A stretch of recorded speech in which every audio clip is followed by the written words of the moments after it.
There's the tweet, which means we are live. Where did I put the trade deadline? There it is.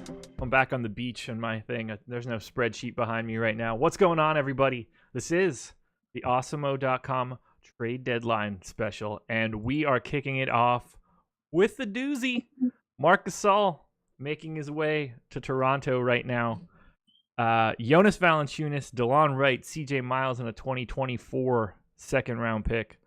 We've got Mirotic heading to Milwaukee. We've got Avery Bradley heading to Memphis for JaMychal Green and Garrett Temple. And we've got an hour yet before this really gets going. What do you think? It's some exciting stuff. I'm amazed to see all the teams in the East doubling down like this. I really thought, and we can go anywhere, obviously. Yeah. I really thought that Philadelphia spent too much. I agree. I thought Milwaukee and Toronto are making very reasonable shoring up plays and not investing too much out of their future. The entire 76ers trust the process, full cabinet of goodies, going to keep, growing this team shit. It's all gone now. Like, this is it. Like, they had a lot of stuff behind the guys on the court, and they gave a lot to get Tobias Harris. And I like Tobias Harris. I remember Tobias Harris, has been moved at the trade deadline a couple times. And when he went to the Clippers, I was like, Tobias Harris is going to be good now. He was good with Detroit, and he was better, with Orlando and Milwaukee. And, he's continued to get better. And he's still not that old. He's in his prime. He's 26, 27, I think. Yeah. So, I like Tobias Harris, but that's a lot to spend on a loner in an area where, you have to win now seems so strange. Especially for the 76ers, win next year. Simmons and Embiid are still kids. They're willing to get on the plan. I didn't really like the Jimmy Butler trade for them. And I really don't like this trade. They gave a lot more for Tobias Harris than they did for Jimmy Butler. And I still think, I don't know where I rank the teams in the East now. I'm officially discombobulated trying to figure out with all these moves. I think I now would have to have the Bucks on top. I really like the Miro piece for them. Yeah. So, I don't even know if relatively the Sixers have moved up in my East power rankings, and they've spent by far the most with multiple first-rounders. Landry Shamet, who is not an irrelevant rotation piece going forward and could have been, their cheaper J.J. Redick for some number of years to come. And it really just strikes me as, and the backup to it all is one of these teams is coming out of the East. At least the Celtics still have a full cupboard. Say what you will about the Celtics looking bad this year. They've got all sorts of goodies hanging out, and still with a really decent, deep roster, whereas everyone else is sort of spending. And this is hopefully the last year of the Hamptons 5 death Golden State Warriors. Just chill, everybody. I don't understand how everyone is mortgaging the farm, or at least how the 76ers are mortgaging the farm to go from a 22 to 26% chance of coming out of the East, and both those numbers may be too high, but in which case they're, significant dogs to the, the juice was not worth the squeeze for the 76ers trade somehow. That's where I end up getting back to. But I love what the Raptors are doing. They're incredibly deep, so I like DeLon Wright as a player. Yeah. I will miss CJ Kilometers as a nickname for CJ Miles. Was one of my top. That's fantastic. That's still one of the best. I remember the first time someone said it, I'm like, wow. You hate yourself for not being the guy that did it. Yeah, exactly. That and the odometer is my other favorite one for Miles Turner. Yeah. That's just brilliant stuff right there. And J-Val is going to be a goddamn monster for this Memphis team for the last 2 months of the season in a related story.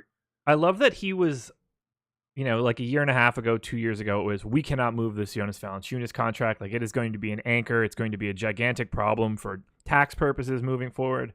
And now they just used him, a second-round pick, and, DeLon Wright basically as the key piece of this to turn it into Marc Gasol. Yep. Funny how that works. That's a scary lineup now. So they move Ibaka back to the 4. Well, he plays every minute that Marc Gasol is not the center, I guess. Right. I guess So, maybe he's just the backup center, but that's what I start thinking about is the logjam at the forwards because I'm a big fan of Serge Ibaka, Pascal Siakam, and obviously Kawhi Leonard. So it's gonna get a little congested. yeah, the closing piece is interesting. Somebody just tweeted, well, it'll be some form of Lowry, Leonard, Danny Green, probably Siakam and Gasol, but depending on the team that you're facing, it could just as easily be Siakam and Ibaka. Right. So I think either Siakam or Ibaka has to be off the bench, and I guess it's going to be based on the team. I guess it'll be Serge most of the time. That makes the most sense, I suppose.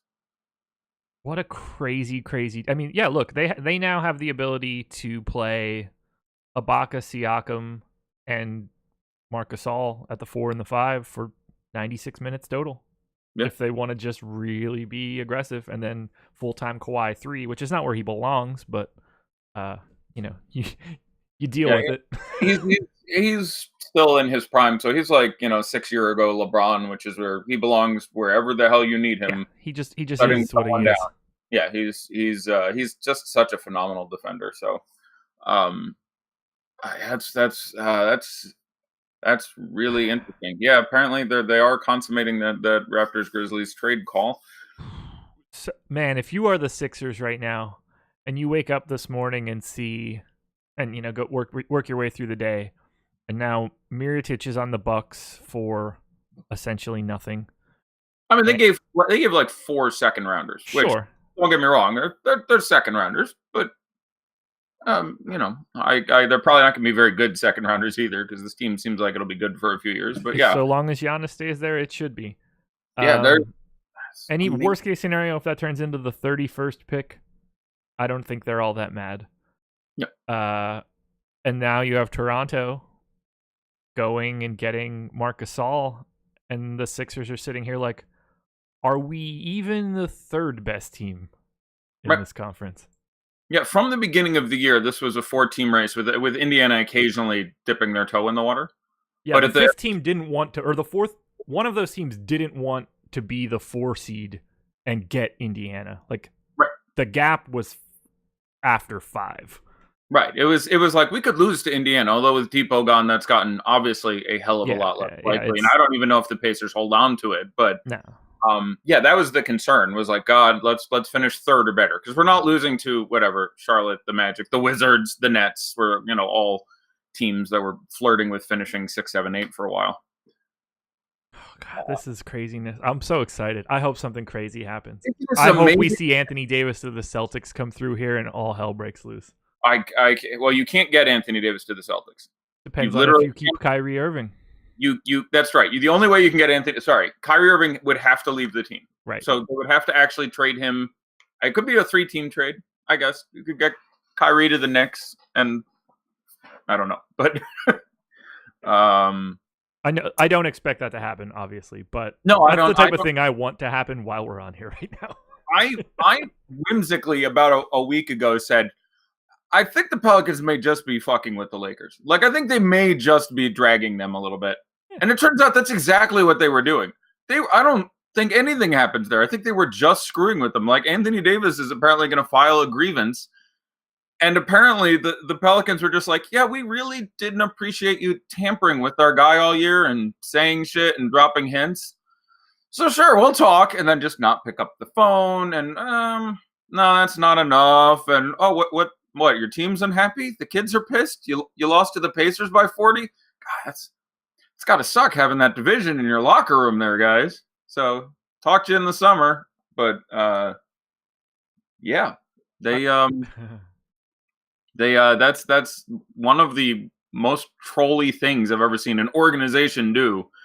But you and I talked about this a while ago in one of my very briefly, but I was like, I don't think they move Anthony Davis. It just makes sense as a seller. You want more buyers. You'd need to see something incredible out of somebody, and it's just not going to be there. What's going to be really interesting is what happens after the trade deadline, because Anthony Davis is like, no, I'm playing every game.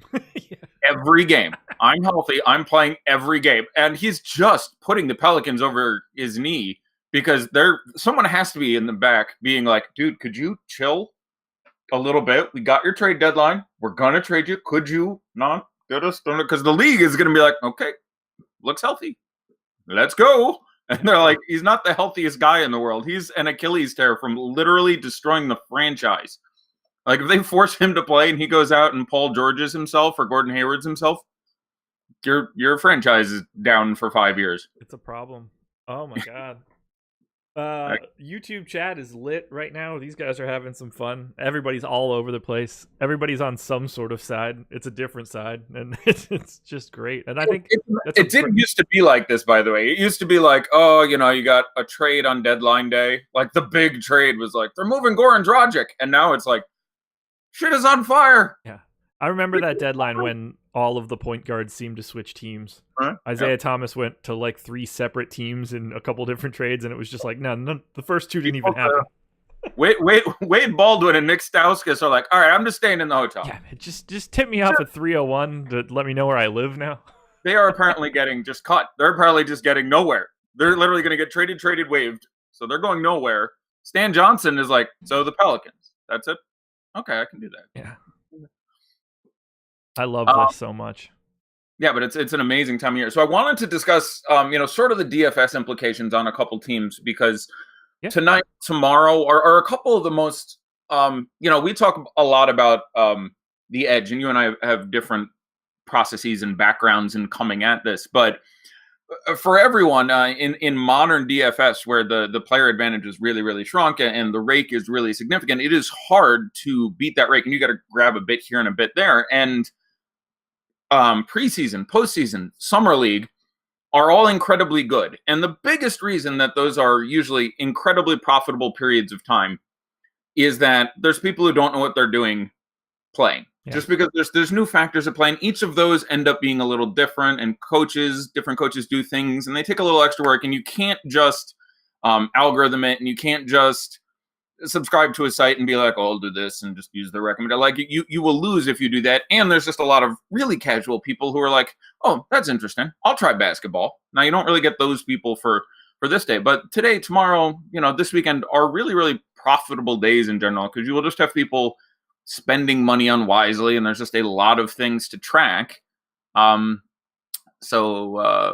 Just mentioning that as far as what level of exposure you choose to take and how to handle it. I don't know where to, the 76ers. Okay. So Embiid is probably pretty close to untouched, I would think. His role, his presence, his production, if you asked me to say, is he better or worse than he was before this trade, I will very slightly say he's worse. You could get an extra minute a game due to less sexy backups. All love to Boban, by the way, but it's a situational thing. So I said earlier today, I really want to see him holding a cheesesteak. Oh my god, I can't. I love that they traded him and Tobias Harris together again. Tobias Harris and Boban have been traded together twice. Yeah, they're on the Blake trade. They were in the Blake trade. So they were in Detroit together, the Clippers together. Now I love the Bobby and Toby World Tour shit going on. That is the absolute greatest. That should be a podcast on the Ringer. Yeah, the Bobby and Toby World Tour. They had their own little funny show thing that they were doing, where they had these little short videos the two of them did. Which, by the way, you saw that NFL 100 commercial I sent you. I did. Fantastic. Isn't that great? Fantastic. Like, I'm very critical of Goodell and the commissioner's office and everything, but still, that's just great. That was art. Like, I watched that video, I'm like, this is incredible. Like, I'm like Joe Montana, Michael Irvin, Barry Sanders. But like all the guys coming out, I'm like, this is anyway. So Embiid, I think, is fine, but everyone else gets a bit of a kick in the pants. Like, the one thing I will say about this trade is I know how bad it is. I know what they've lost, and I know it's really, really significant. I can't adequately quite judge the upside. Like, if you added, Klay Thompson to the extant Golden State Warriors, or we did add Kevin Durant, and we, adding a piece to a team, it's hard for me to determine just how good it gets. How good is Brett Brown versus, say, Steve Kerr at managing each of these pieces? How much does the sum of the parts get increased by the addition of another really world-class guy. Like, that is a very sexy starting five. So is the Bucks. So are a couple, but when Redick is your worst guy, who's a basketball player I really like and does all the small things, and in the modern NBA can make his three-pointers, his defense is a liability, but I really like that lineup. But I will say, if I have some hesitancy in condemning the 76ers trade, it is in the fact that I have difficulty being certain that I fully recognize the upside that is potentially present, because there are some really, really sexy pieces going on here. And that's my only hesitancy going, you guys paid too much for not enough. Like, I can conceive of that team being really, really incredibly good at this point on one end of the court. You're going to have an issue on the other end where Tobias Harris is a specious defender and JJ Redick can be a liability. Your other three guys are as solid as they get. Yeah. That's a couple holes. The second hole tends to be an issue, with teams. Like, you look at the Golden State Warriors, you can usually hide a guy. You can hide Steph, who is still below average as a defender, because Clay and Durant and Draymond and DeMarcus Cousins or whomever were generally average to much, much better than that. But I will say, so to get back to my original point, I worry about Jimmy Butler the most. His price doesn't have to come down. I worry about Tobias Harris the most, who is, depending on how this sorts out, the 3 or 4 option on this team. I worry about JJ Redick. So I guess my point I worry about Ben Simmons a lot. That's I worried about Simmons anyway because of them transitioning Jimmy Butler into more of a role as a ball handler. Now, I will say the relative paucity of backcourt members on this, like, they're very guard thin now because they got rid of Landry Shamet. Shake Milton just broke his hand or a finger or something. He just injured the finger, so he's out for a while. So I will say, I think there's a chance you see more Ben Simmons and see more Ben Simmons playing point guard. Yeah. Just because, in theory, the best. So maybe there's, I think Embiid holds or loses a percent. Maybe he picks up a minute. Maybe he plays 90 seconds more a game because of this team is getting pretty thin. Maybe Embiid profits a percent or something, but he's about the same. Simmons could get kicked right in the nuts. I can see this going really badly for Simmons. Maybe he holds. Hard to imagine Butler holds, and absolutely impossible Tobias Harris holds, who went from Gallinari out, although he's apparently possibly returning today, Clippers, where he was clear alpha dog guy, to fourth guy. So this is, I like Tobias Harris. Don't play Tobias Harris in his first game for the 76ers. He should be remarkably overpriced. Well, depends which site. DraftKings will probably correct it. FanDuel will have him at like 8,700. Yeah. Well, I don't know. We just had $4,900 Tim Hardaway. True. So they kind of inverted that trend. But yeah, that's Tobias Harris is going to lose in every way possible. Like, he now goes next to a rebounding machine.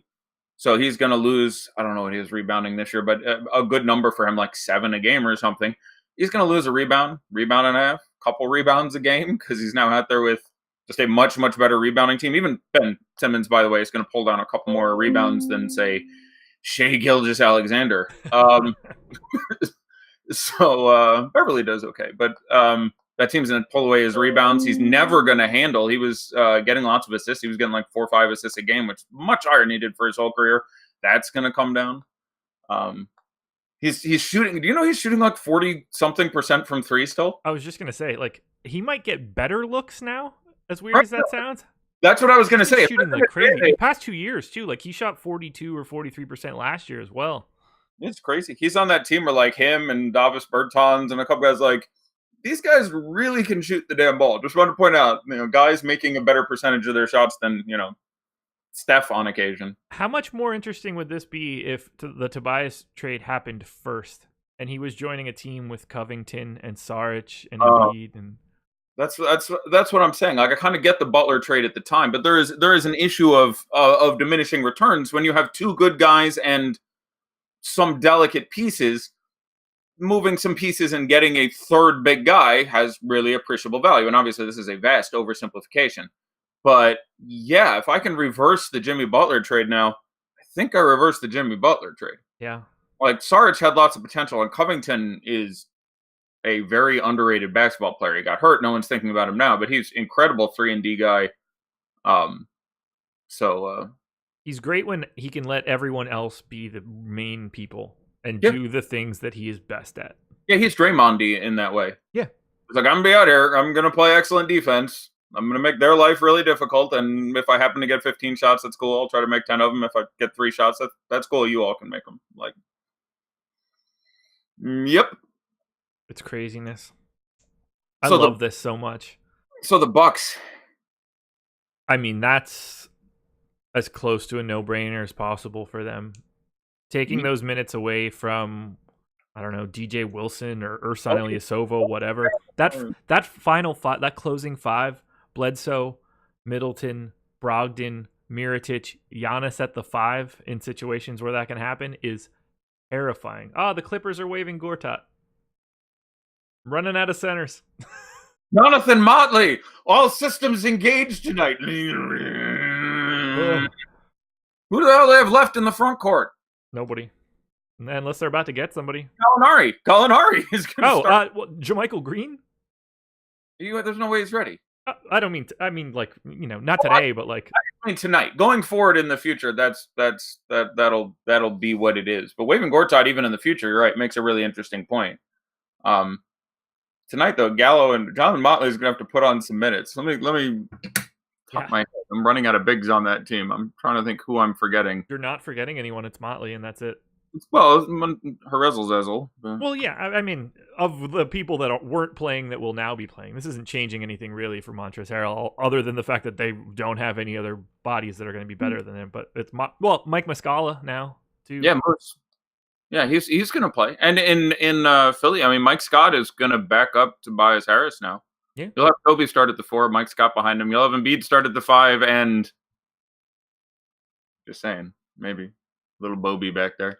Yeah, it's either going to be 14 minutes of Boban or, I mean, Mike Scott at the 5.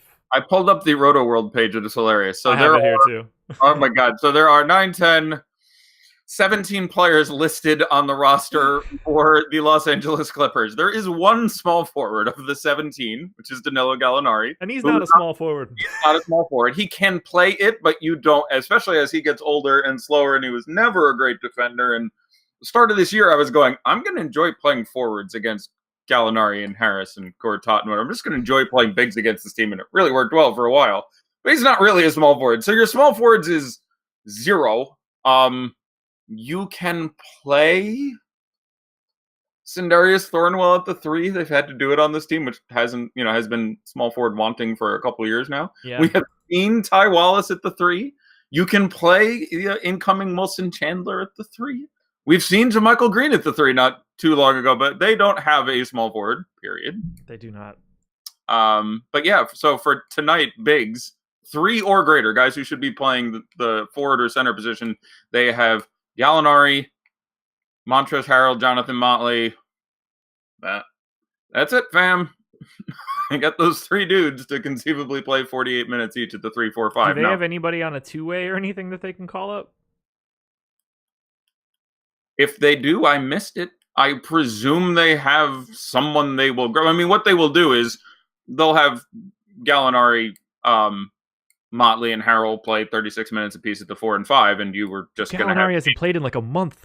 I know. Well, the other 2 guys may play 40 and, leave Gallo, the leftovers there of, 16, 20 minutes or what have you. But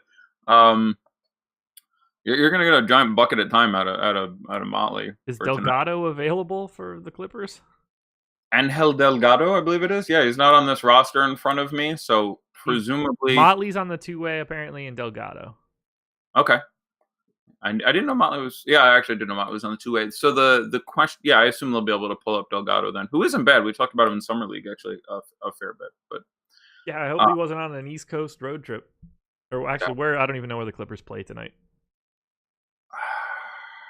I'm almost certain they do play tonight. I actually said that reflexively. Oh yeah, I don't know if they're home or not. I can't remember. I'm trying to look that up now.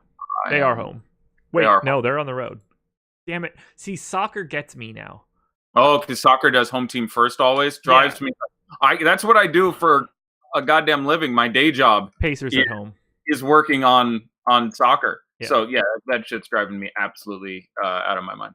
Yeah. Okay. So they're in Indiana right now. So at least they're centrally located, relatively speaking. That's true. Wherever they are. Yeah. So if that matters to people, keep an eye on whether or not Delgado gets brought up for today. Otherwise, we're going to see a small lineup for the Clippers. Yeah. Let's let's look at tonight's. That's the early game too. So he's got to get there soon. They're actually on the court in 4.5 hours. We just got Jovan Buha, who is the Clippers beat writer, just said they have 9 players active today.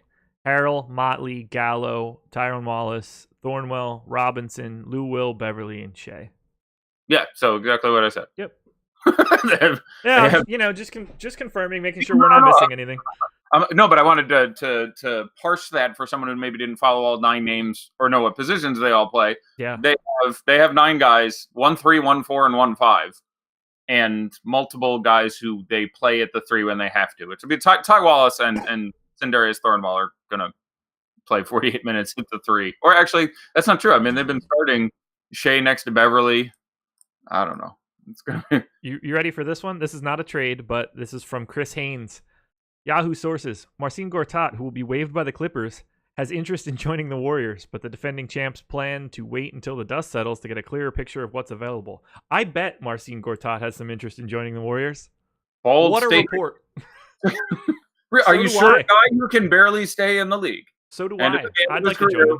Wouldn't mind. Yeah, I'll go. I'm 6'5" on a good day, but I'm about as mobile as Marcin Gortat at this point. That's actually horrendously unfair to Marcin Gortat, who's vastly more mobile than I am. So Clippers got an $8 million trade exception from the JaMychal Green trade, and they got a $9.8 million one from the Tobias Harris. So. Harris trade. Yeah, they got a few ones. Speaking about motivation, my most humorous reaction of the week was watching Woj tweets and seeing the one where, and I got this one right too. You and I were talking a couple days. I'm like, I don't think they try to move Beal.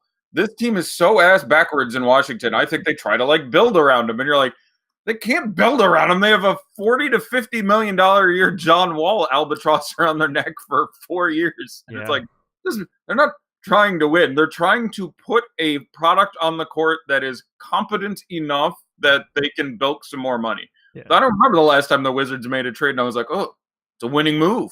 Yeah. But save them some loot now. Yeah, now they're just like, Otto, get out of here. Yeah, that's one we should talk about briefly when we get a second. But the what I was alluding to was Adrian Wojnarowski tweeted that, or maybe it was Shams, but someone tweeted that Trevor Ariza was interested in re-upping with this team. Yeah. And I was like, how in the fuck is that what happened? And remember, this is a guy who played with Morey and played in Houston. And how the hell do you end up with the Wizards and being like, I like this. This is good. We have no chance of ever winning anything. I mean, his thought process might be like, I think I could talk these assholes into 4 for $80.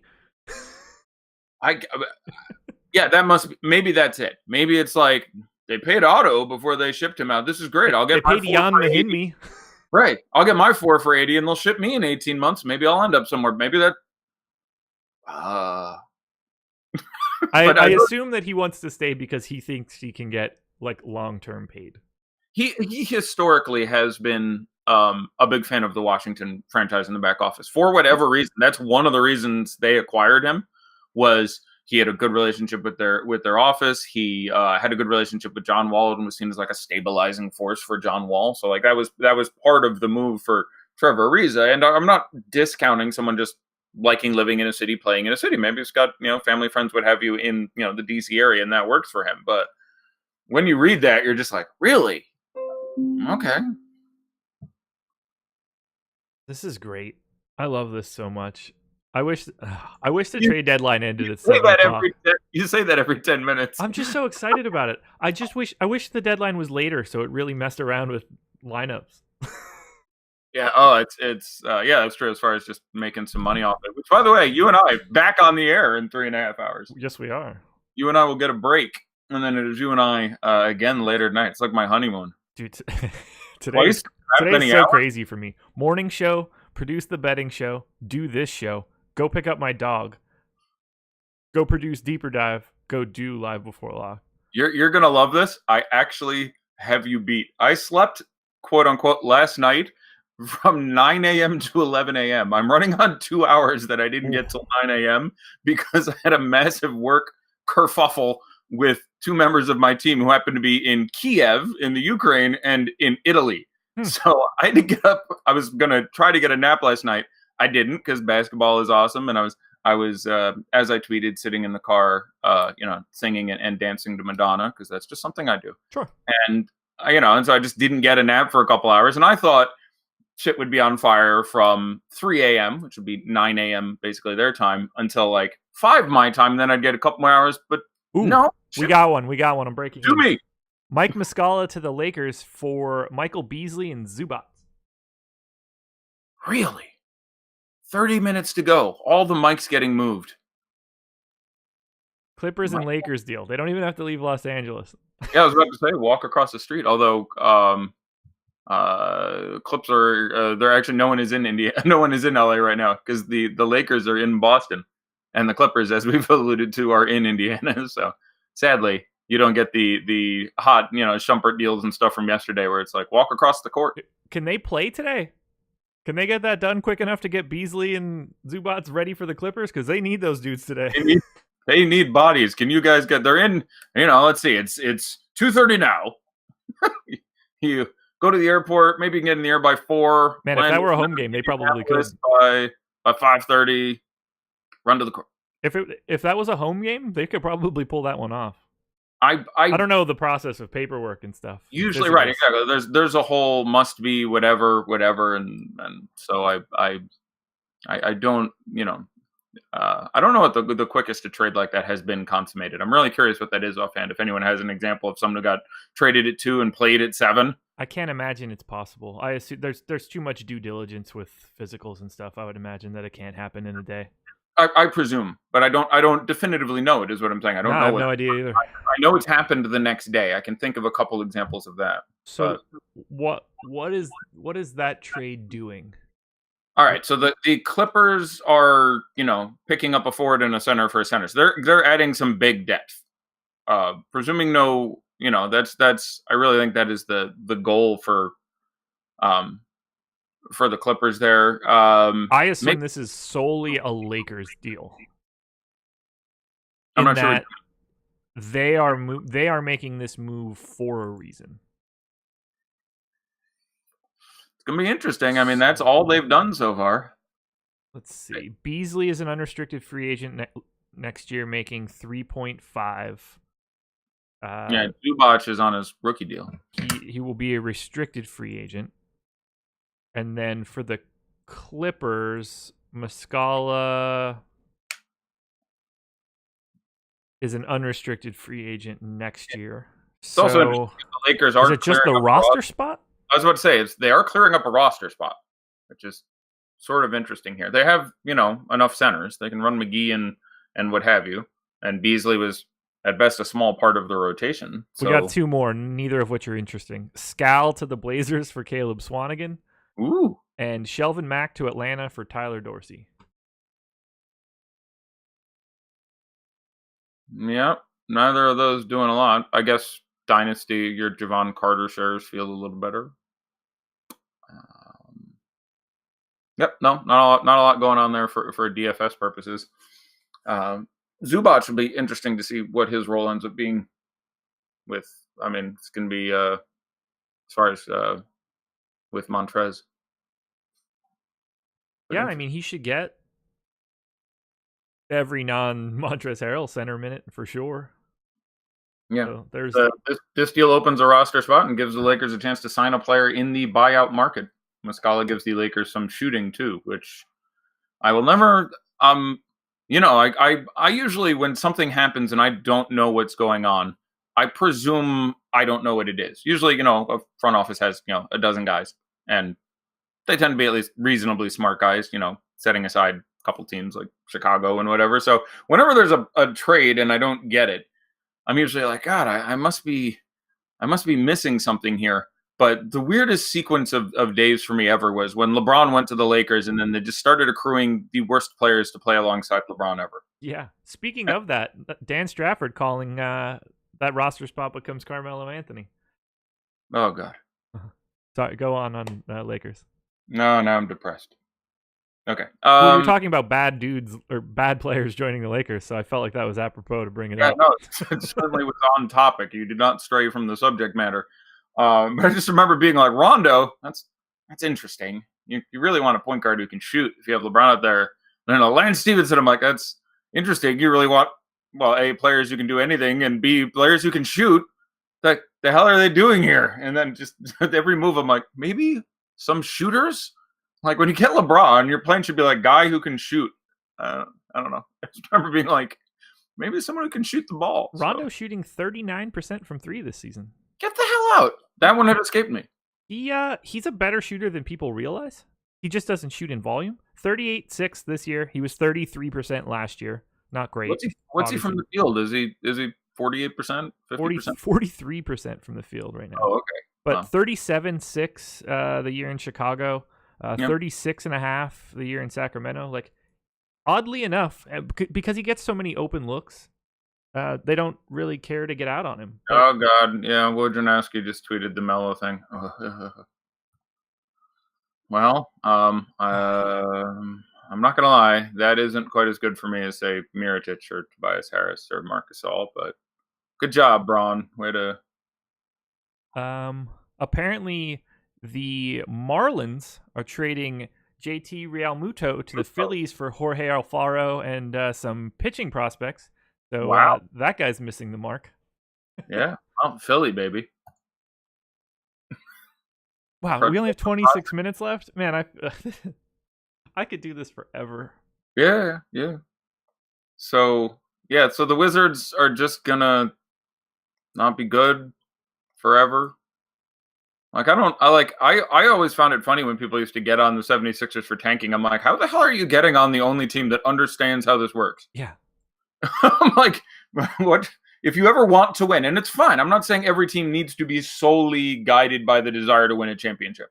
So like if you think you're the 5th best team in the league, you probably still have a 3% chance of beating the Warriors in a, you know what I'm saying? So you can't sit there and be, a team like, let me think of a good example. I don't think you can sit there and be a team like Oklahoma City and be like, nope, we can't win this year. Blow it all up and just constantly blow it all up. Like at a certain point, you have to, build a roster and keep, trying to improve incrementally. But it used to crack me up when literally there were 20 teams that were just fine to be kind of shitty for a decade. It's just like, if you're the Orlando Magic and you're not tanking, what are you doing? What is the plan? Like, we hope Kem Birch becomes Anthony Davis. Okay, that's a tough plan. I don't think that's going to happen for you. I have a question for you. Shoot. It has a little bit to do with this. If they threw conferences out, how do you think it would impact the Warriors' title chances? Because they almost certainly have to go down, correct? Yes, I would agree that their title chances would go down. If they won to 16'd it, like they'd still get a walk in the first round, and they get a walk now. So let's just say that they cannot lose in the first round now.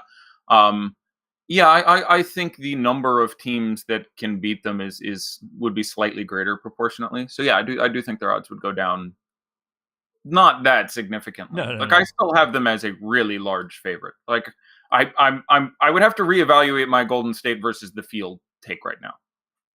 8, 9, 10, 13, 14, 15, 16. Okay, so right now, 538 would project them to be the 2 seed. They would play the Nets. The Nets are sandwiched in between the Lakers and the Timberwolves. So the Warriors put a pretty brutal beating on the Nets. Yes. 1, 2, 3, 4, 5, 6. The 7 seed in this scenario would be the Thunder, who would play the Jazz in the first round. Again? The Thunder make them work for it. Yeah. That Jazz team is certainly on my most disappointing teams list this year. Them and the Celtics are the 2 teams that I projected to do better than they, have done. Then they would be staring at, if seeds held, the winner of a Raptors Nuggets series. Wow, that series is incredible. Yeah, I'm in for the Raptors Nuggets series. Yeah. I'm in for the Raptors with Marc Gasol now. It still feels weird. Pour one out for Marc Gasol, by the way. Pour one out for Mike Conley, who is apparently going to be left in purgatory. Yeah. You got 22 minutes. Give us free. Get Mike Conley out of Memphis. I was kind of bummed that he had no interest in going to Utah. Because I really like the idea of him going to Utah. Not that I don't like Rubio, but I thought that would have been a really interesting addition for them. No, I love the Jazz. Someone was like, go easy on my Jazz. I was really high on the Jazz. I had them Conley. They are keeping him. They've said per Woj they're keeping him. Yeah. Hey, I mean, God bless. I don't know quite what the plan is there. Like, why not get rid of the guy you can get the most back for? But his contract makes him harder to move. Yes. Like he was the highest paid player in the NBA for a week. He was indeed. I remember that. I was like, Mike Conley. And I was like, Mike Conley, really? Yeah. The year of the cap jump. Yep. He was the first guy to get the whatever 31 at that point. It's out of control now. John Wall is just The worst thing about John Wall, by the way, is like this was not a guy who was making his money with his refined skill set. That's the joke I made. I was like, well, at least he doesn't rely on his athleticism. Right, exactly. It's just like, oh, like of all the people for it to happen to, yeah. Like, I mean, that's why, like in Dynasty, I get into this all the time, and I'm in a lot of season-long leagues. I'm so low on Russell Westbrook, just because I think there is some, like, he's had 4 knee procedures in the last 2 years or whatever. Oh, when he's done, he's done. Well, that's what I'm saying. Is maybe he makes 3 more years, but I don't know that he knows how to play at 90%. Like, that just doesn't strike me as a guy who's like, oh, I'm gonna have to, post up more and read defenses. But like, I don't know if he's got that club in the bag. Maybe he does, but it was the same reason I was very, very low on Embiid for a while, which thus far hasn't aged well. It was just like, isn't there a catastrophic floor? Like going into last year, going into this year, where I'm like, look, dude, clearly, everything looks good now. Missed a lot of time. Really tough. We were doing an exercise in, I think, last year's preseason, where it's just like, if you could get them today for a 5-year contract, rank your favorite players in the NBA. And people had Embiid at like, 12. And I had Embiid at like 28. Because I was just like, you're saying 5 years. Yeah. What do you think the odds are that Joel Embiid does not play, I don't know, pick a decent number, 350 games over those 5 years? It's higher than anyone else we're talking about here, probably, other than some of the, LeBron at age and a couple other guys. But just, there had to be some very real chance his shit was going to get shut down, or thus far, looking good. That's why his contract has a mile-long injury clause in it. Yes, it does. He has a very complicated. Clippers are waiving Beasley. Hawks will be waiving Shelvin Mack. So the buyout market getting hot. Not surprised by either of those. And that's right. There's a couple teams that's the only place they can do anything is in the buyout market. I mean, Philly is the team that matters most now, right? Philly and the Rockets, I guess. Philly and the Rockets. Thunder? The Thunder on Wes Matthews or Wayne Ellington, I guess. Yep. Who's going to get waived also if he hasn't been already? Yeah. It's worth talking about the largely irrelevant but interesting the Tyler Johnson trade. Just because it makes the Heat less of a clusterfuck. I couldn't be happier. I keep trading people. Right, keep especially trading people, Riles. Yeah, especially until we get Dragic back. They've now gotten rid of Ellington, who really wasn't in the rotation. But now you've got rid of Tyler Johnson, and now there's still no Dragic, so it's getting less ridiculous at the wings out there. Still dealing with waiters and all that, but it's getting less ridiculous. That's a great deal for the Heat. They moved Tyler Johnson's contract was, in retrospect, a mistake. He's getting like $15 million a year, I want to say, is something the number he was picking up. So I think it's significantly more than that, actually. I thought it was 3. I thought it was a little less than the Tim Hardaway. I thought it was like 3 and 45, as opposed to Tim Hardaway's like 3. No, so the problem was it was one of those like poison pill restricted free agent deals. So he made like $4 million and then 20 or something stupid. 19 and a half. Pour one out. They're waiving Milos Teodosic. Well, he can go back across the pond and smoke all the ciggies he wants. 19 and change for Tyler Johnson right now. Is it really? Wow. Yeah. Orlando is trading for Markelle Fultz. Nice. Good move, Yeah. Orlando. No Yeah. reason somebody shouldn't. I'm sure they're giving a second or something. Well, that'll be interesting. Wait, I mean, their second's pretty good. There it is. What did you think of the Otto Porter deal? Yeah, this is. Um, We mildly talked about that in Slack immediately, right? Is that the yeah, one? we immediately went, and I'm like, I bet there's another pick coming, and there was. Yeah. It's two franchise, like it's. Chicago is sort of building a young core. I don't really like the move for Chicago.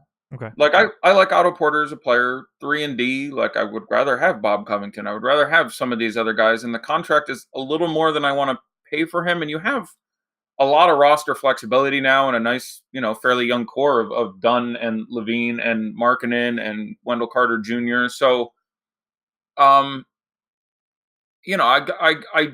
don't like the lack of flexibility. The deal on its own is fine. Adding Otto Porter to that lineup feels good. You're getting rid of Jabari Parker now. So you have a very sexy starting five once you get Bud Carter back, and you're running Dunn, Levine, Markkanen, Porter, and him. Whoa, here's the Fultz deal.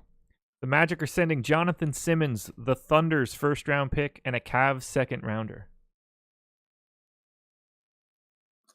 It's a lot to pay. I would do that too. I was complaining Philly had stripped the cupboard. Okay, they're putting a little something back in the cupboard. Plus, Cavs pick is going to be towards the top.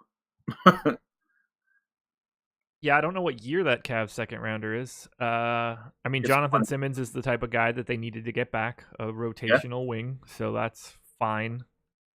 The Thunder first, I can't remember what year that was supposed to be. Let me check Real GM.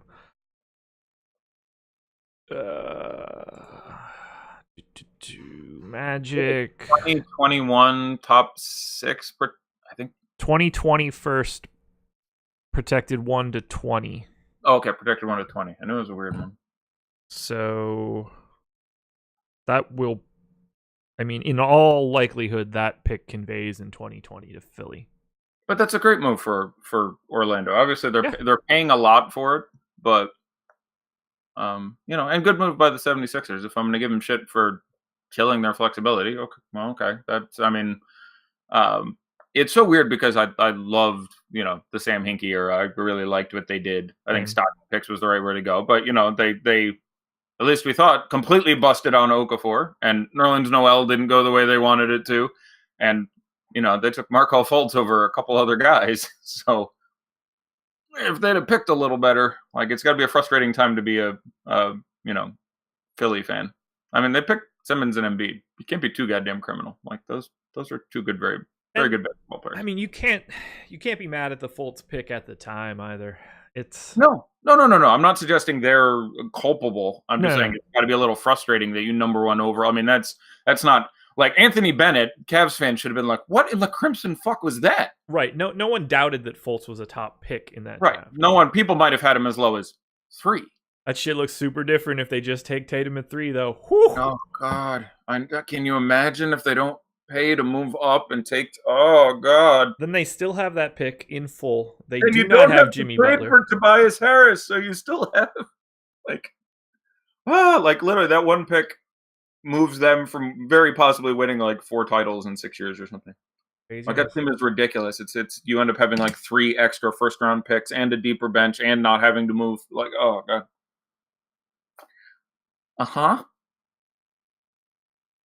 Oh, that man.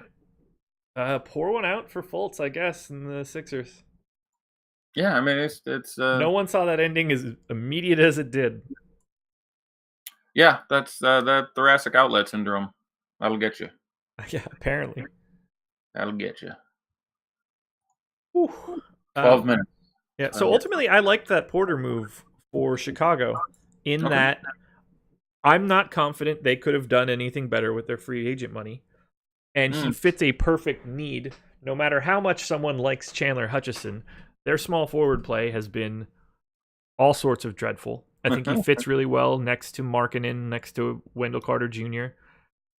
So I think all of the pieces fit together. The contract isn't perfect, but at the same time, I don't think that they could have done anything better with that money in the next 2 years. And they Yeah. still have Markkanen and Wendell Carter Jr. under rookie deals for the entire length of that time. Yeah. So if it works, then great. If it doesn't, we're going to be shitty anyway. Yeah, I think your take is more nuanced than mine. As in, like they that may be as good as they could do. I still don't look at it and go like, "Wow, this is great for them." But again, if that is the best they can do, it's not like they were going to pick up, Kawhi to play the 3 at the end of the year. So right. I mean, the guy that they were able to get was Jabari this offseason for $20 million. I mean, they could have overpaid for anybody else. At least Porter is sort of like the good fit, solid enough on D, 3-point shooter. Guy who's supposed to be playing that position. Yeah. Now just get rid of Jim Boylan and they'll be fine. Yeah, it's like, oh boy, I don't know what the that guy. Otto Porter would have fit really well under a Fred Hoiberg offense. I don't think there's anybody who fits well under a Jim Boylan. Not in 2019. Yeah, I was about to say, maybe if he was coaching, under, Red Auerbach in 1964, I could see that maybe of working. Yep. Nope. No. Yeah, Chicago, we could have a long conversation about inept front offices in this league. Garpack's near the top. They're really, they have a stranglehold on that title, I think, honestly. You can talk to me about the Knicks. That's fine. They've made some questionable choices. But again, I think both you and I liked the Kristaps move. Yeah, I would do that 100 times out of 100. Yeah, I was like, you're giving yourself a chance to be a title contender next year. You do not have that if you don't literally, they're shooting the moon a little bit, but you can't judge that trade until the summer ends. Yeah, exactly. And because even if they sign Kevin Durant and Kyrie Irving this summer, there's not a single person that's like, oh, I can't believe we traded Kristaps. Yeah, and the other thing I want to say is I think people, makes me feel bad to say this because he was a unicorn, but I think people overvalued Kristaps. He missed a lot of time. Yeah. Not just with the serious injuries. He had constant. He missed in his 3-4 years in the league. It's 4, right? Counting this year, it is his 4th year. Yeah. He missed in his 4 years in the league 100 games. More importantly, with 11 different ailments. And it was everything. Ankle on one neck, or back, ankle on one leg. Yeah. Waist. It just literally everything. And then had the one giant injury. And I like that Dallas is saying we're going to spend the rest of this year reworking his body in Dirk's image. I hope it's Dirk's old image. Not some creaky German Frankenstein stuff. Not his current shit. But yeah, they're like, look, if you want to play 20 years in this league and be this big ass, lanky, awkward dude, we know how to do that. Yeah. I didn't realize how rail thin he was until I saw that video come out of him working out in Dallas 2 days ago. Yeah. Maybe mostly just because I haven't seen him on a basketball court in a calendar year. Yeah. Durant too. Occasionally, I'm like, oh, look at his little pipe cleaner arms. Yeah. They have that one commercial for whatever it is, Sprint or something, and he's bench pressing, and I'm just like, sorry, it's not a good look. Don't get me wrong, the dude can probably bench press more than I can. I would be pretty sure. Yeah. But it just doesn't look good when you're 7 feet. Your arms look like pipe cleaners. You're gonna have to be, the set. Not talking about you, Giannis. Don't get angry. I'm saying normal humans. One quick plug. We've got a little over 700 people in here right now, midday on a Thursday, which is really exciting. So thanks for joining us. It's really cool to be able to do something like this. I know Eddie and I are loving talking about it. If you could hit that like button for us, it'd be really appreciated. We would love to do more, not necessarily non-DFS content, but this is slanted a little bit differently. We're trying to talk at least a little bit about the impact for DFS, but this stuff is coming in at a pretty quick pace. So we have been crushing it at DFS for the last 10 days or so. I don't know. It has been going really well. You and I don't cross orbits always, 2 or 3 days a week, but sometimes. But I've had now 4 people in the last 9 days thank me for helping them win at least $100,000. So I think that qualifies as a hot streak. I think it does too. Wes Matthews will be bought out by the Knicks, and the Indiana Pacers are the front runners to sign him per Shams. That one I didn't see coming. I saw the buyout coming. No, He was sure. I'm expected to get bought out of the dudes that they picked up. That felt way more like a Thunder spot or Thunder Rockets 76. Yeah. I all thought made a lot of not Indiana. Well, that just made Wayne Ellington's price go up a little bit. Yeah. Made Tyreek just resign himself to a lifetime of talk about a guy who did not get there this year. Like, we'll repeatedly get massive Oladipo injuries. They're like, now it is the time of Tyreek. Just one of those things. And I can't put my finger on it again. You know what I'm saying? Like, a lot of things in the NBA, I'm like, this worked and this is why. This didn't work and this is why. Tyreek in Indiana has not worked. No, I was surprised he even went there. They maybe just paid the most for his. I mean, he's on bouncing. He's on a 1 year this year also. Yeah. He's just on a 1 year. I'm 99% He looked so sure. good for the Grizzlies last year too. Didn't he? That's what I'm saying. It's so hard to believe that's the same player. And it's a bit reductive to compare a then Fizdale / whomever Grizzlies offense to, the Nate McMillan Pacers, whatever. But they strike you as vaguely similar teams that have, strong defensive identities that, play more in the half court. Pace tends to be down, frequently have, one dominant shooting guard type guy who can be Tyreek Evans or Victor Oladipo, can get out there and do some real damage and win some isolation.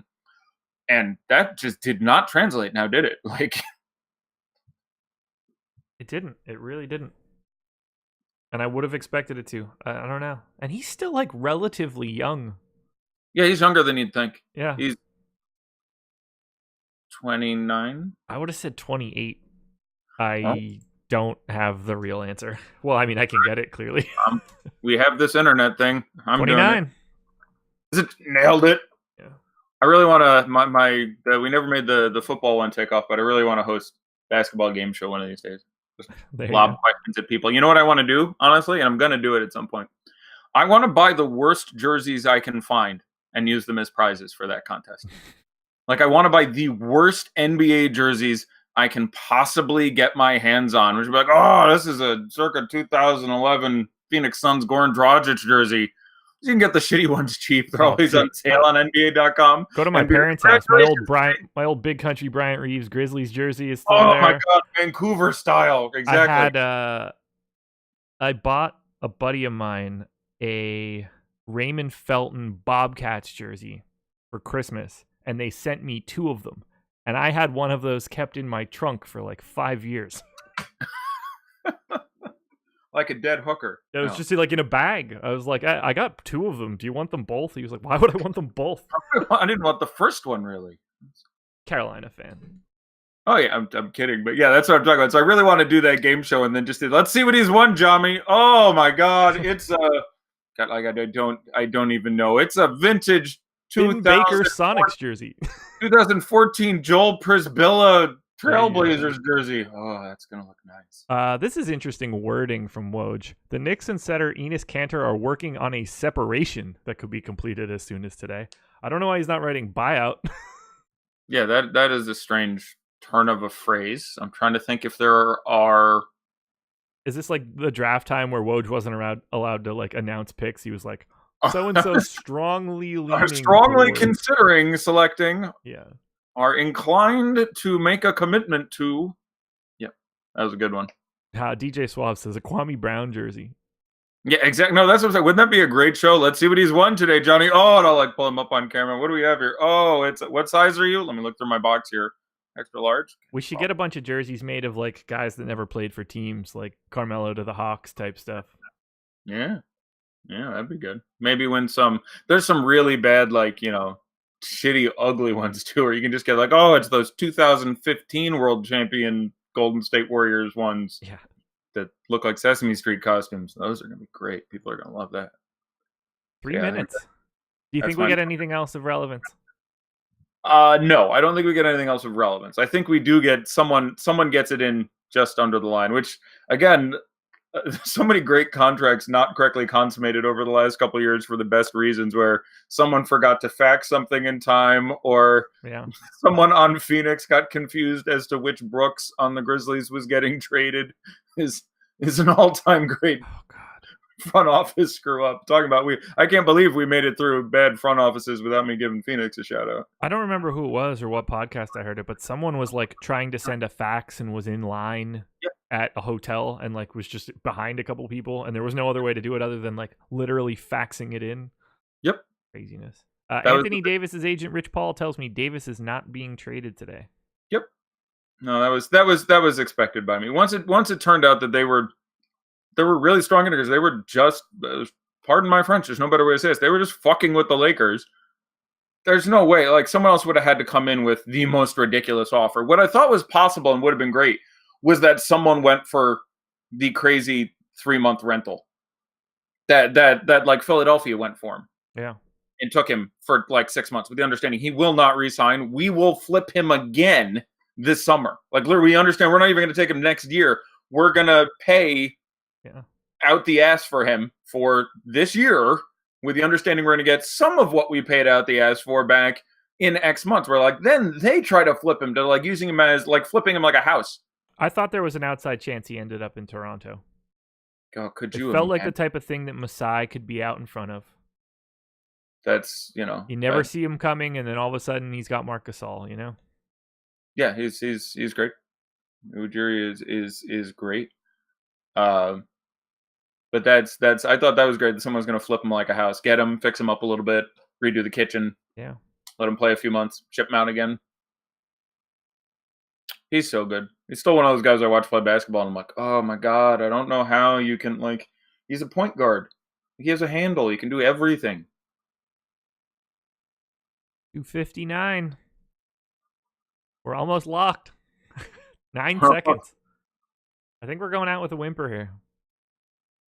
Yeah, I mean, Enes Kanter, and then what did working on a separation. Yeah, conscious uncoupling. Yeah. Wasn't that the Chris Martin, Gwyneth Paltrow term? I believe it was conscious uncoupling. I think might have been the. If I was better at Twitter, I would turn that into a tweet. Okay, so here's the question now. Since we are locked, is Anthony Davis a Celtic this summer? Or, even further, where is he?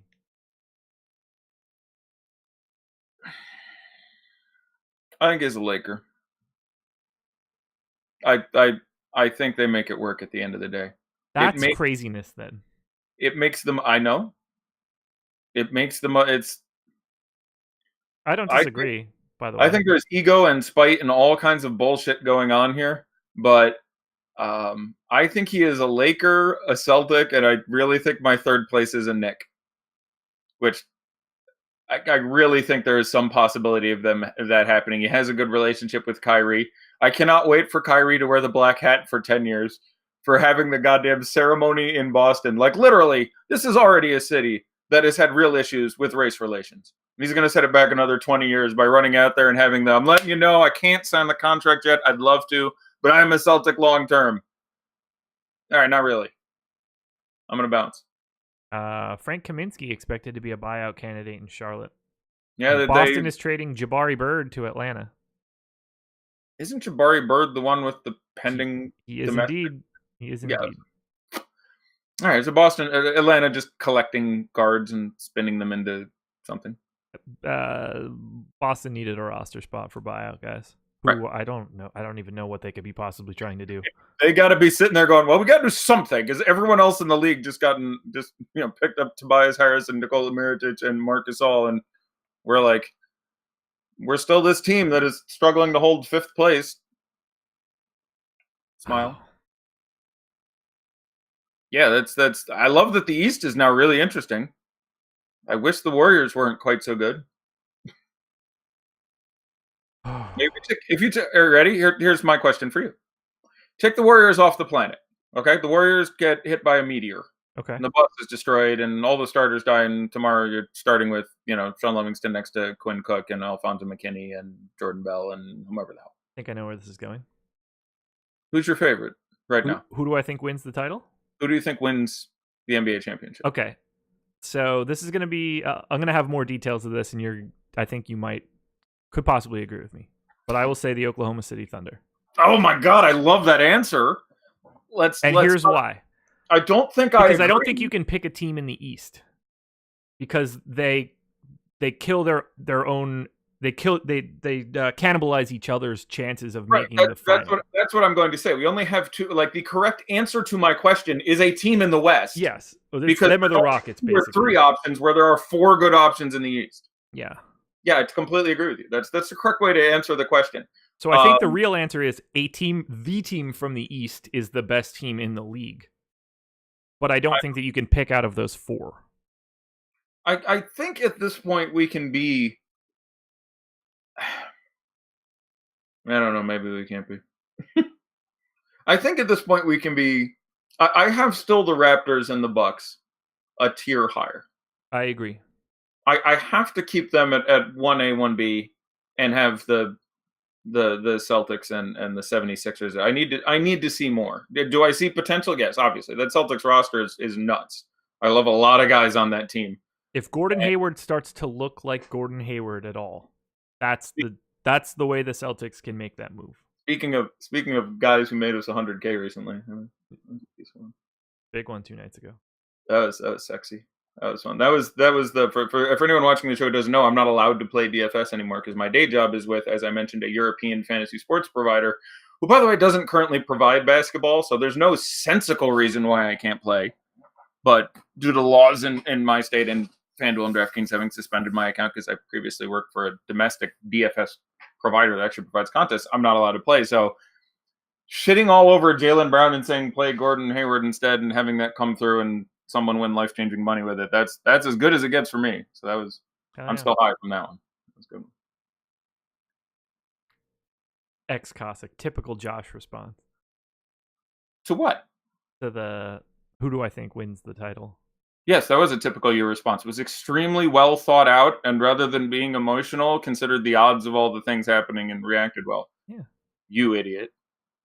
You were just supposed to be like, oh, God, I love this team. Yeah. No, I mean, the aggregate odds of the East champs would be higher than the West, but by right. I'll take a team out of the East. Yeah, no, that's exactly it. But out of the West, you have the Rockets and the Thunder. Yeah. I like the Nuggets. I don't think they're that team yet. Right, exactly. I think you can make an argument for the Nuggets. They've obviously looked really good. Now, that being said, they just got absolutely gobsmacked by the Pistons of all teams. Yes, they did. That was an embarrassing team. But, I mean, Raptors just took a really bad loss recently and almost lost to the Hawks. And, I mean, like, so there's been, some shit up in the air. But, again, they're awfully playing it slow and shit. Like, they're not, how many games has Kawhi rested? Just sort of because... Well, let's have Kawhi rest some games, just in case. Like, he's rested, 16 games or something this year. Man, nothing coming in craziness.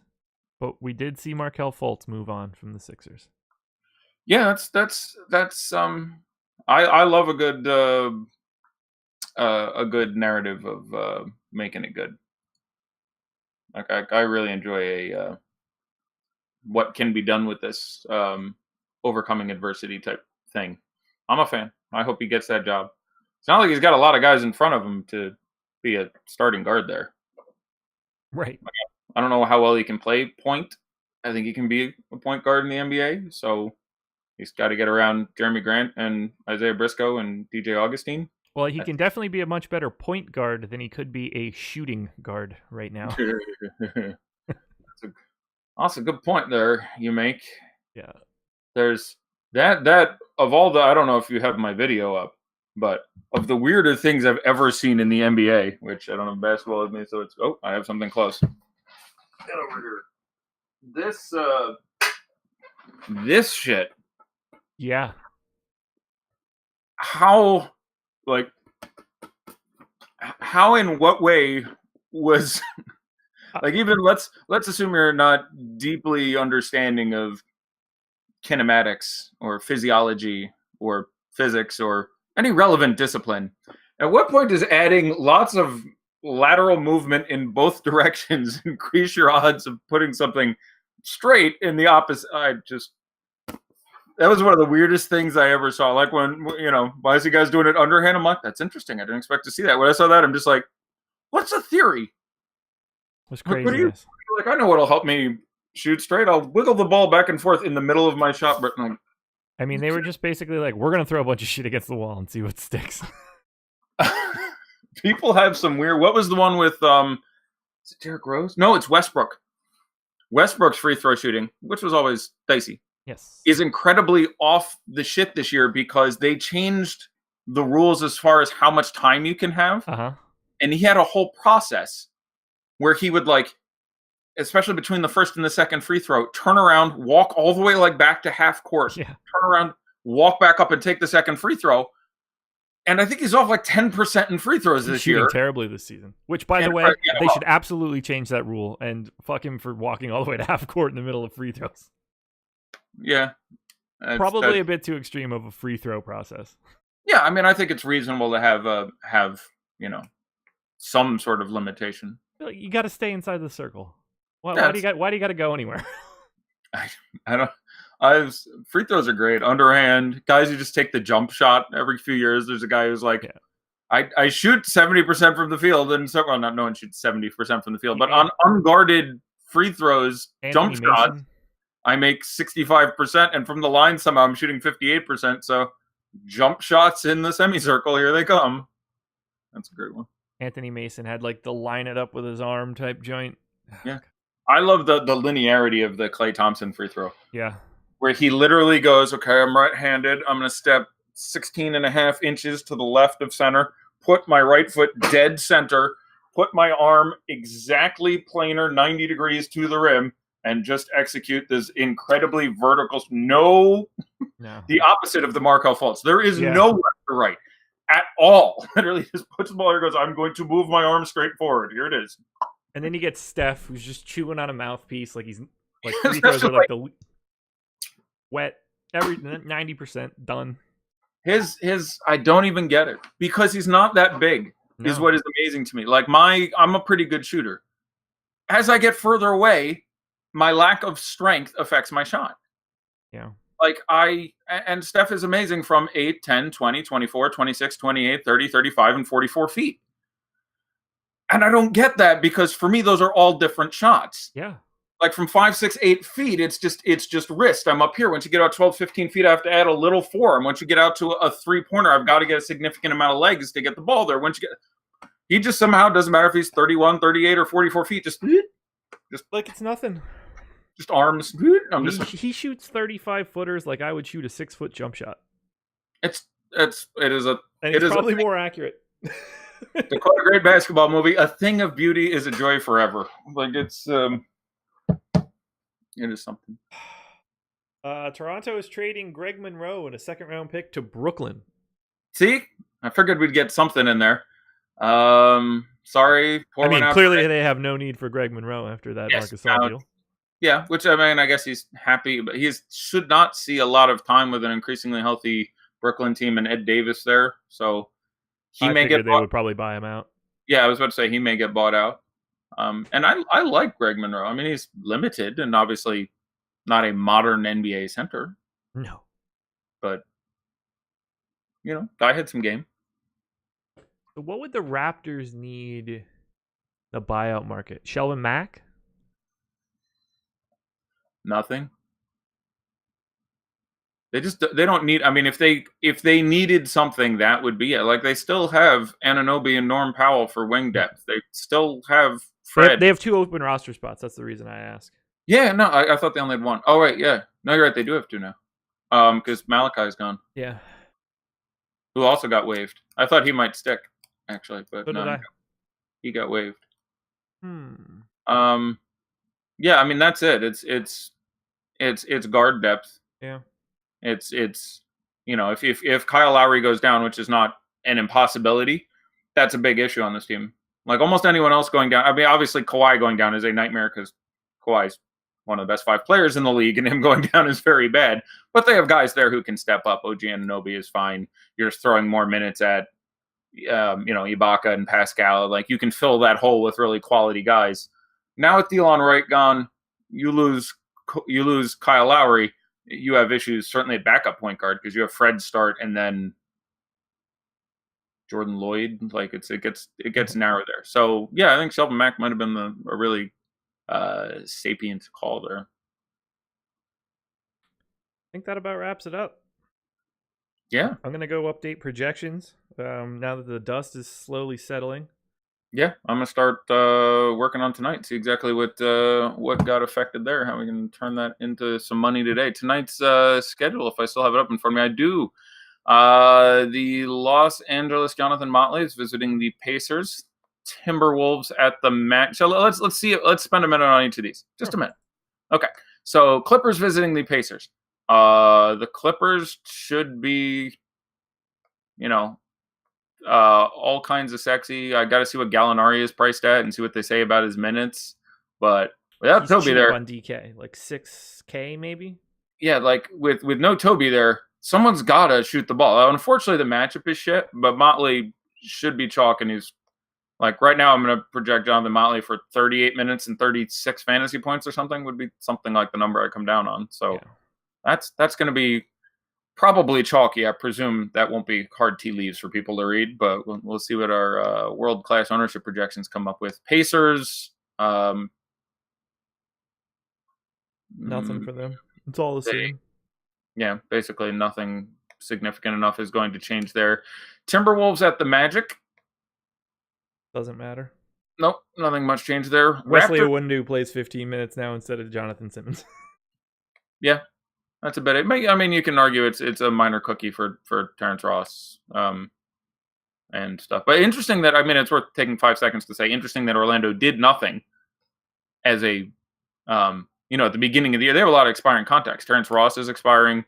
Nick Vucevic is the big one. We forgot to talk about the Clippers trading Avery Bradley. That's a lot of backcourt minutes that are now officially open for business. Right. That's all right. So we should. That's what I'm saying is now I think you're going to see 40 minutes of Shea. Like, literally, I'm not even exaggerating. Like, I guess I'll take under 40, but 38. So he's been way too expensive on FanDuel and way too cheap on DK. He disappointed last game at 4,400. Yeah, it depends how much they want to play Ty Wallace. Because he has to play the 3 too. Yeah, everybody does.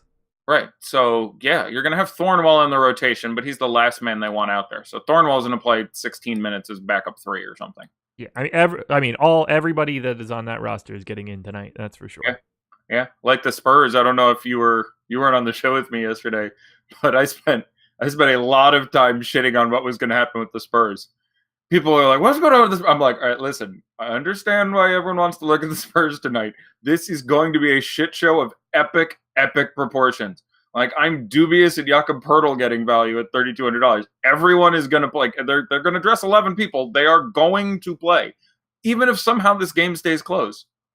And yeah, Pop does this like once a year. It's my absolute favorite thing, where I was reading old box scores and it's like, oh, look at this. Yeah, they sat Aldridge and the starters got an average of 16 minutes. Yeah, that's but yeah, there's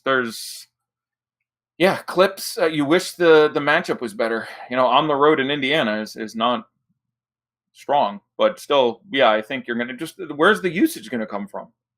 Lou Williams is going to take 600 shots tonight. Yeah, exactly. Lou Williams is going to have a 38% usage tonight, or some really, really Westbrookian number. I was going to go Hardian. Yeah, that's probably. I don't know if he gets there, but it's going to be. Maybe he will. Like, literally, that's one of the reasons I frequently I was a big fan of Tobias Harris the last couple weeks. I'm like, who in the starting unit is taking shots other than him? Like, eventually Montrez comes in, that's fine, and Lou comes in, and that's fine. But the starting unit is a lot of guys who are, Shai Gilgeous-Alexander is not calling his own number. Pat Beverly is not calling his own number. Pat Beverly can, he just won't. Yeah, he just doesn't. Because he'll punch somebody in the face if somebody has a problem with it. Yeah, he's very Drew Holiday in that he does really morph his game to whatever the team needs. Yeah. Wait, you need me to start and play 37 minutes because Gallinari is out? Gotta cool, coach. I can do that. Yeah. But yeah, the Clippers, there's going to be infinite time. But Shea and Beverly and Lou and Gallinari have wait for minutes restriction. He had, I want to say, a back. Who knows? What was wrong with Gallo this time? Wasn't his ass. It wasn't his ass. It wasn't his ass this time. That's Dwight Howard. Well, I mean, it was his ass this year, right? That was this, or was that last year's? I think that was last year. I do not believe he has had an impacted ass issue this year. Last year, he repeatedly gluted. I've not. I mean, I'm an old ass man. I would be the oldest man in the NBA by like 2 months over Vince Carter. It's back, by the way. It is back. That's what I thought. Yeah. So in theory, maybe he's got his wind. I mean, when we get to the Grizzlies, the Kyle Anderson news for tonight was, well, we'll play him if we have to. I assume you saw that before. It's like, the Pistons will be among the most aggressive teams trying to sign Wayne Ellington in the buyout market. Why? What? You're not winning anything. You could play your young wings minutes. Play Luke Kennard 38 minutes. Just keep the first Carolina guy. Play Bruce Brown Jr. Play Glenn Robinson the third. Like, I was really excited for them because they got rid of Stan and they got rid of there's another. They moved someone else. What am I slipping on? I really feel like what? And Reggie Bullock. Thank you. We totally didn't get on that trade either. So minus those two guys, I'm like, okay, because that wing rotation was such a shit show. They had 7 wings. They literally had the 2 guys they traded plus Langston and Bruce and Glenn and Luke, and maybe I'm missing one or something. Maybe Ish Smith, who sometimes played next to Reggie. So like, I was like, oh sweet, these guys will be vaguely playable in DFS for a while. And it was like, no. Got to go get Wayne Ellington. Yes, because the differential... Farrington in YouTube chat, 76ers, best team in the NBA right now. I'm not even confident they're the 4th best team in the East. I'm confident they're in the top 4 in the East. I'll differ with you there. No, they're certainly in the top 4. Being a little sarcastic there. Yeah, I'm not confident they're in the top 3 teams in the East. I agree. You can. I would have them as 3 right now. I will take them over the Celtics right now. You said title chances, those 2 teams. I will take them as a nudge over the Celtics, based purely on the Celtics' long record of very meh this year. Yeah. And which reminds me, how far am I? I should turn on. I'm curious how far I'm sitting out of frame. I feel like I'm kind of centered. Okay. Oh, I got you. I just felt like I was moving. No. Things work well when I've got this going on. I didn't mean to underestimate your production skills. Like I like the potential for the 76ers, but they're worse defensively than all the other teams we're talking about. Yes. And that's a real issue. I mean, I go back to having issues with the Celtics from when they're like, "We'll trade Jay Crowder and Avery Bradley," and I'm like, "Okay, I get it." And they made good deals and did interesting things with that space, and that's great and everything. But I feel like in today's NBA, wing defenders are a key part of a title team. Like, I do not want to trade away multiple guys who are at least above average. I think Avery Bradley, we can agree, has definitely lost a couple steps, but. I feel like trading away ideal wing defenders is, something you're going to want to do less of. So, yeah. I just hope Philly doesn't turn into shit. I hope that, like, Embiid doesn't get hurt and Butler screws up the locker room or leaves town or whatever the hell happens there. And got a lot of guys on expiring now. So, like, I really hope that entire thing does not come to nothing. God, what a day. It's exciting. Raptors will be mighty interesting tonight too. Right, so let me get back to the schedule. So yes, the Raptors at Atlanta. So the Hawks really didn't do much. They moved. Who the hell did they get rid of? They picked up Sheldon. Tyler Dorsey for Mac. Dorsey. It was Dorsey. Yeah. So that's largely irrelevant. They got plenty of guys on their wings too. And again, not a great matchup for them. So Hawks really fucking up the deadline once again by not trading expiring deals. Yeah, seriously, they have Lynn and Dedman and Bazemore. Were all 3 guys. I thought at least one was going to get moved. Hey, even if it's just like a nominal 2nd round pick, what are you? Exactly. What are you holding on to? Yeah, why are you holding on to any of the? Anyway, Toronto is now something we need to take a quick look at. Yeah, so we have lost Greg Monroe. Yes. And Jonas Valanciunas. Yes. Who was back today. Who was, in theory, going to play today. Exactly. So never got to play another game for Toronto. That sucks. Hopefully they give him a nice video. And then DeLon Wright and TJ kilometers. So nothing really all that different from a normal day-to-day. If you want to give Jordan Lloyd the 14 minutes that DeLon Wright was going to play, like that's really the only impact for today. Yeah, and with everyone healthy, it's actually that'll fall more to Norm Powell. Yeah. Let me look at the back-to-back situation real quick. I'm just curious about this. It is Thursday the 7th. All right, because I remember last year there were a couple teams that had just the nastiest back-to-backs like on the trade deadline day, and I'm like, really, NBA? That seems like a dick move. The Timberwolves play again tomorrow. The Pacers are signing Wes Matthews. Okay, I'm underwhelmed. It's worse for Tyreek if that was possible. Like it's I'm now disinterested in Tyreek to real. That's it. By the way, the Timberwolves they don't have enough guards. I guess. Let Edmund Sumner play. Joseph, Tyreek Evans, Sumner, Aaron Holiday, Wes Matthews. Yeah. Okay. Mm-hmm. Sure, Wes. Whatever you want to do, man. Relevant for the Knicks. Yeah. Like I believe you. I don't know what that. I mean, speaking of incompetent front offices, I don't know what that team or not even front offices. I don't know what Fizdale's fucking doing. No, I don't think he does. I don't. But I'm amazed. Like, just pick a lane and stick in it. Yeah. Do you want to develop a winning culture by playing a couple veterans alongside, just Kevin Knox as your best guy? Okay, then make that. Okay. Do you want to try to make Moutier a starting caliber point guard? I don't think it'll happen, but you got to let the guy play more than 3 games in a row before. Like, just picks. Like, what they're doing at center is hilarious. Their center rotations this year are a Sophoclean tragedy. Like, it is. Okay, we'll start Cantor, who is playing really well, by the way, and is still an elite rebound and is running the offense and looks really good when he's out there. And then it's like, well, we really like this, second round. We like Mitchell Robinson, and I like Mitchell Robinson. So, he's going to get in the rotation. And it's like, okay, and then now we're going to get Cornette in there. And then Robinson's going to start briefly. And then Cantor's going to go to the bench. And then Cantor's going to start starting again. And then Cornette is going to start. And then now we've got DeAndre Jordan, who will not be traded or bought out, apparently. And so he's going to start. And now, even though Cornette was starting over Mitchell Robinson is now backing up DeAndre because reasons. And then you just look at the guard minutes, where I remember there was a day like a week and a half ago, or probably a week ago, where Mario Hezonja was chalk for whatever reason. And I was like, no. Literally one of like 3 times in the last week, or someone went, what about this guy? Who was, no. And people were like, but he's played, and he had played 30 minutes each of the last 2 games. And then they had consummated the trade. And people were like, see, he's got to play his 30 minutes plus tonight. I'm like, boy, have you not been paying attention.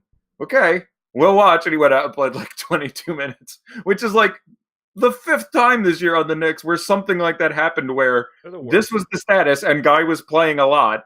And then something changed that should have made Guy play more, and the opposite happened.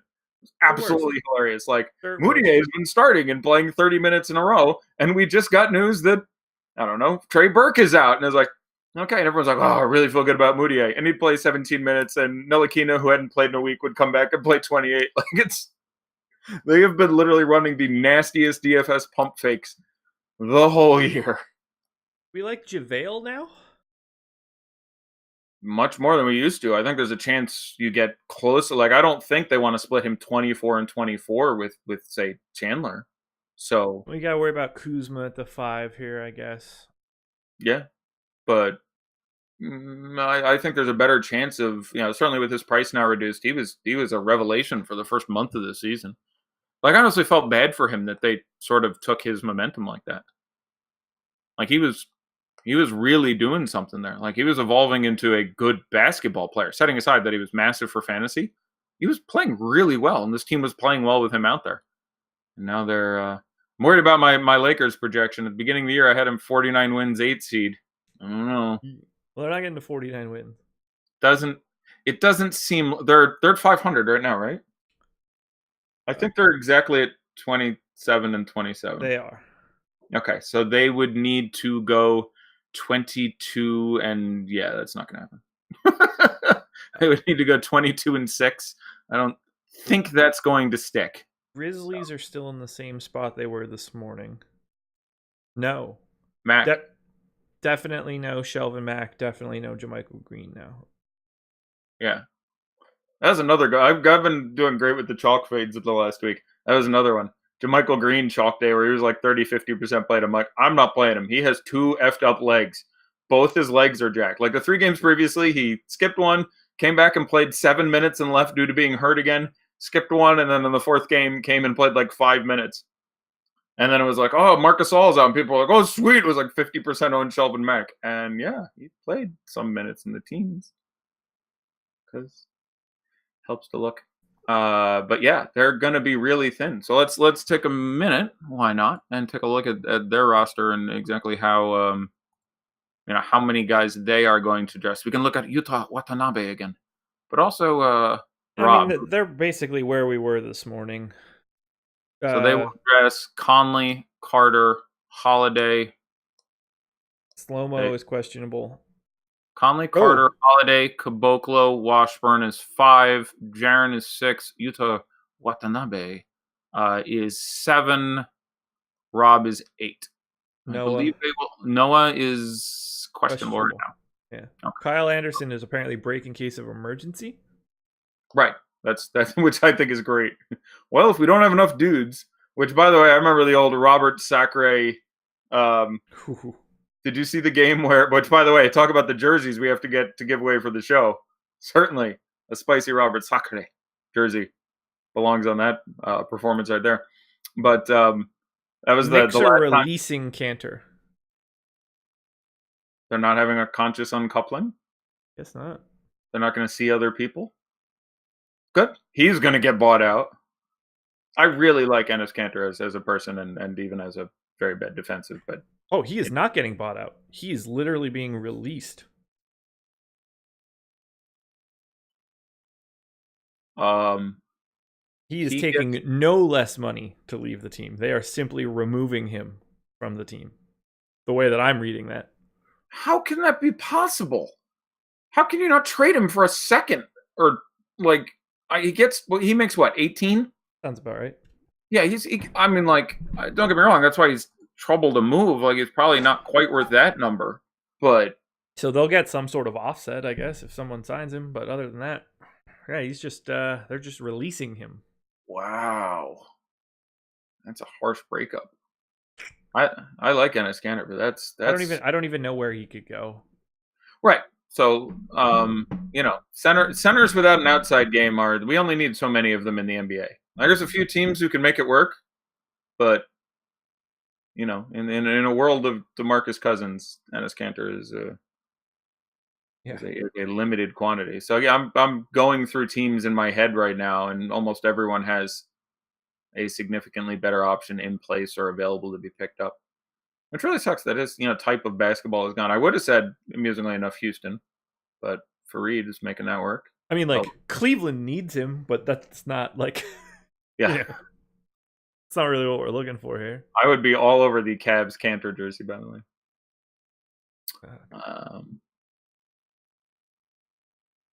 Wow. Yeah, I'm scrolling through, not getting into anybody else. That's interesting. They're just letting Cantor go. There's really not another team where I think he's helpful and relevant as well. Yeah, it would need to be, a team with strong defensive wings that needs a backup center who can score. So, if the Clippers don't have Montrezl Harrell. Yeah. He would clearly play for the Mavs. He would clearly be a starter for the Wizards. Yeah. But that's not, anybody can go to shitty teams. Yeah, exactly. Be interesting to see what happens exactly to the Wizards rotation now. Yeah.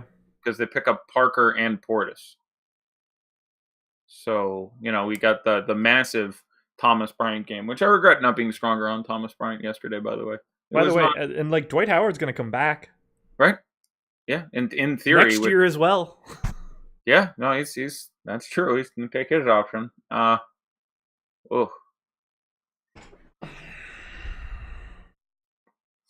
think we could put a bow on this one. Yeah, I think we're good. That was fun. What we do? An hour and a half? Yes, we did.